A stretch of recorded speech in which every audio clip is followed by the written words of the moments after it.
پہلی مناسبت تو خود شب 9 ذی الحج کی ہے اور یہ بڑی فضیلت کی رات ہے، شب عرفہ ہے آج، اور یہ قاضی الحاجات سے مناجات اور راز و نیاز کی رات ہے۔ آج کی رات توبہ بھی قبول ہوتی ہے اور دعا مستجاب ہے۔ معمولاً دعائے عرفہ اور روز عرفہ کے اعمال کے اعتبار سے کل کا دن زیادہ معروف ہے، لیکن آج کی رات بھی کسی طور پر بھی کم نہیں ہے، بلکہ روایت میں آیا ہے کہ جو شخص آج کی رات عبادت میں گزار دے گویا اس نے 170 سال تک عبادت کی ہے۔ اللہ اکبر۔ لہذا خاص اعمال ہیں آج کی رات کے، اور انشاءاللہ بعد از مجلس ماتمداری کے بعد ہم آپ کی خدمت میں دوبارہ ایک لائیو سیشن کے ساتھ حاضر ہوں گے شب عرفہ کے اعمال کے ساتھ۔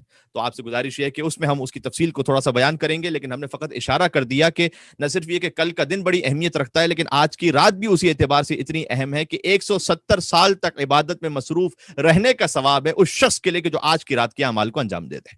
اللہ اکبر، پہلی مناسبت ہے۔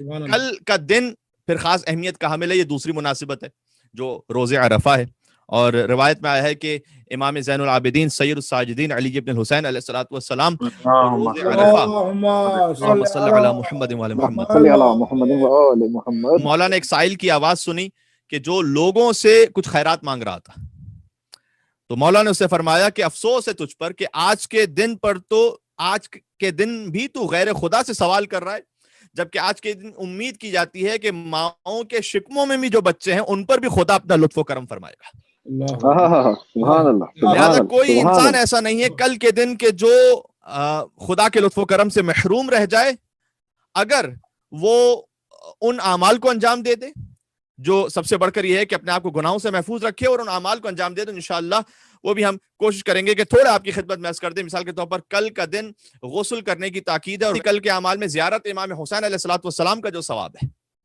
یعنی بعض روایات میں آیا ہے کہ 1000 حج اور 1000 عمرے اور 1000 جہاد کے برابر ہے کل ایک مرتبہ حسین ابن علی کو سلام کرنا۔ اللہ اکبر۔ یہ کوئی تعجب کی بات نہیں۔ بعض لوگ یہ سوال کرتے ہیں کہ مولانا صاحب یہ کیسے ممکن ہے کہ اتنے سے عمل پر اتنا بڑا ثواب؟ تو اللہ سبحانہ و تعالی نے جو نظام شریعت اور نظام ہدایت رکھا ہے نا، غور کیجئے گا، ہمارے ذہن میں سوال یہ اس لیے آتا ہے کہ ہم اپنی نسبت سے اسے دیکھ رہے ہوتے ہیں کہ اتنے سے عمل کا اتنا بڑا ثواب۔ یہ ثواب عمل کرنے والے کی نسبت سے نہیں ہے، جس کی زیارت کی جا رہی ہے اس کا احترام اللہ سبحانہ و تعالیٰ کے نزدیک اتنا ہے کہ اللہ نے حسین کے احترام کے صدقے میں ایک زیارت کا ثواب 1000 حج کے برابر رکھا ہے۔ کیا کہہ رہے ہیں، واہ واہ واہ، امام حسین کی ذات اقدس پر بلند تر صلوات۔ اللہم صلی علی محمد وعلی محمد، کیا کہنے محمد وعلی محمد وعجل فرجہ۔ سبحان اللہ، سبحان اللہ۔ اگر یہ فلسفہ واضح ہو جائے تو بہت آسان ہو جائے گا۔ یہ ثواب عمل کرنے والے کے اعتبار سے نہیں ہے، جس کی خاطر عمل کیا جا رہا ہے اس کے اعتبار سے۔ کیا کہنے ہیں، کیا کہنے ہیں، اس کے اعتبار سے اگر اللہ پوری کائنات بھی عطا کر دے تو کم ہے۔ بے شک۔ 1000 حج، 1000 عمرے، 1000 جہاد کا ثواب ہے، بعض مقامات پر 1,00,000 حج اور 1,00,000 عمرے کا ثواب ہے۔ البتہ ظاہر ہے کہ جو واجب حج ہے وہ اپنے مقام پر ہے، اگر کوئی 1000 مرتبہ بھی زیارت کر لے تو کسی پر حج واجب ہو چکا ہے تو وہ اس پر واجب شرعی رہے گا۔ ہم تو یہ بات کر رہے ہیں کہ اس کے علاوہ جو مستحب حج ہے، اللہ نے یہ پسند کیا ہے کہ آؤ عرفہ کے دن زیارت امام حسین علیہ الصلوۃ والسلام پر، اور عراقیوں کے یہاں یہ خاص بات بھی معروف ہے عرفہ کے دن کی زیارت کے لیے کہ جو اس دن زیارت کر لے، عراقی کم سے کم سمجھتے، دیکھیں عاشور کی ایک خاص مناسبت ہے، شہادت امام حسین علیہ السلام کا دن ہے، بہت رش ہوتا ہے مولا کے حرم میں۔ چہلم کی جو واک ہے نجف سے کربلا تک، اس کی ایک الگ ہی شان و شوکت ہے۔ 15 شعبان کی زیارت ویسی ہے کہ جیسے 1,24,000 انبیاء سے جسے ہاتھ ملانا ہو، اسے چاہیے کہ شب 15 شعبان کربلا معلیٰ پہنچ کر حسین ابن علی کی زیارت کرے، یہ روایت میں۔ لیکن عرفہ کے دن کی خاص بات جو عراقیوں میں مشہور ہے وہ یہ کہ یہ جو زیارت ہے یہ فقط اسے نصیب ہوتی ہے کہ جس کی ولادت میں طہارت ہوتی ہے۔ تو عرفہ کی زیارت اسی کو نصیب ہوتی ہے۔ اگرچہ اس جملے کی وضاحت کر دوں کہ جسے نصیب نہ ہو سکے اس کا مطلب یہ نہیں ہے کہ اس کی ولادت میں نعوذ باللہ شک ہے، کہنے کا مقصد یہ ہے کہ جسے نصیب ہو جائے اس کی تو ولادت 100% طاہر ہے۔ سبحان اللہ، سبحان اللہ۔ اور 1000 حج کا ثواب زیارت عرفہ امام حسین علیہ الصلوۃ والسلام کے لیے، اس لیے کہ حسین نے حج کو بچایا ہے۔ اگر حسین کی قربانی نہ ہو تو حج ہی نہیں ہے، عمرہ ہی نہیں ہے، کوئی جہاد ہی نہیں ہے، نماز ہی نہیں ہے، عقیدہ توحید کا کوئی ماننے والا ہی نہیں ہے۔ سبحان اللہ، سبحان اللہ، کیا کہنا ہے۔ بہت بڑی سازش یزید کی یہ تھی کہ امام حسین علیہ الصلوۃ والسلام کو شہید کر دیا جائے دوران حج، اس جانب ہم اشارہ کریں گے اگر موقع آ سکا تو۔ اور دوران حج جب حسین کو شہید کر دیا جائے تو ایک اور گروہ تھا جو یہ شور مچا دے کہ جو قتل کرنے والوں کو بھی قتل کر دے پہلے.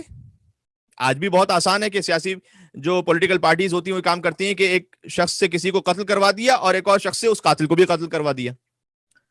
تو یہ منصوبہ تھا کہ حسین وہاں پر شہید ہو جائیں اور پھر انہیں قتل کرنے والے کو بھی قتل کر دیا جائے, اور جب اتنا خون خرابہ خدا کے حرم میں ہو جائے تو ایک شور مچا دیا جائے کہ حج تعطیل ہو گیا, اب خدا کا جو گھر ہے وہ امن کا مقام نہیں رہا. اللہ اکبر. اور یہاں تک کہ حج کو لپیٹ کر پورے دین کے بساط ہی کو لپیٹ لیا جائے. امام حسین علیہ السلام نے کیا کیا, اپنا حج عمرے میں تبدیل کیا اور حج کو چھوڑ دیا, یعنی قدم آگے بڑھانے کے بجائے پیچھے ہٹا دیا. کہنے کا مقصد ہے کہ جس کا پیچھے اٹھتا ہوا قدم حج کو بچا لے, اس کے آگے بڑھتے ہوئے قدم کی کیا شان. جس کا پیچھے ہٹنا حج کو بچا لے, اس کا آگے بڑھ کر اقدام کرنا کیا کچھ بچا جائے گا. تو کل کا دن غسل اعمال میں سے زیارت امام حسین علیہ السلام ضرور انجام دیجیے. مفاتح الجنان میں خاص زیارت لکھی ہوئی, اگر وہ پڑھ سکیں, نہ پڑھ سکیں کم سے کم زیارت وارثہ پڑھیں. کل کے دن روزہ رکھنے کی بہت زیادہ تاکید ہے, بشرط یہ کہ کمزوری کا باعث نہ ہو دعا کے لیے. اگر روزہ رکھنے کی وجہ سے دعا میں کچھ کمی ہو رہی ہے تو اتنا اہم ہے دعا کرنا کل کے دن کہ روزہ چھوڑ دو اور دعا کرو. لہٰذا امام سجاد علیہ السلام نے کہا کہ عرفہ کا دن تو وہ ہے کہ شکم مادر میں جو بچے ہوتے ہیں ان پر خدا کا رحم و کرم نازل ہوتا ہے. آج کے دن تو اللہ کے علاوہ بندوں سے کیوں مانگ رہا ہے. تو کل کا دن عبادت کا دن ہے, یہ دوسری مناسبت ہو گئی. ساتھ ہی آج کا جو دن گزرا ہے 8 ذی الحج, ایک تیسری مناسبت یہ بھی ہے کہ امام حسین علیہ السلام نے آج ہی کے دن مکہ چھوڑا تھا. غور فرمائیے گا, یہ جو حج کو عمرے میں تبدیل کیا اس لیے کہ اگر 9 ذی الحج تک امام رک جاتے تو وقوف عرفات ہوتا اور اس کے بعد حج پورا کرنا عام فقہ کے اعتبار سے واجب ہو جاتا, ورنہ امام حسین علیہ السلام پہ تو کوئی کیا چیز واجب کر سکتا ہے, وہ تو خود عین شریعت ہے.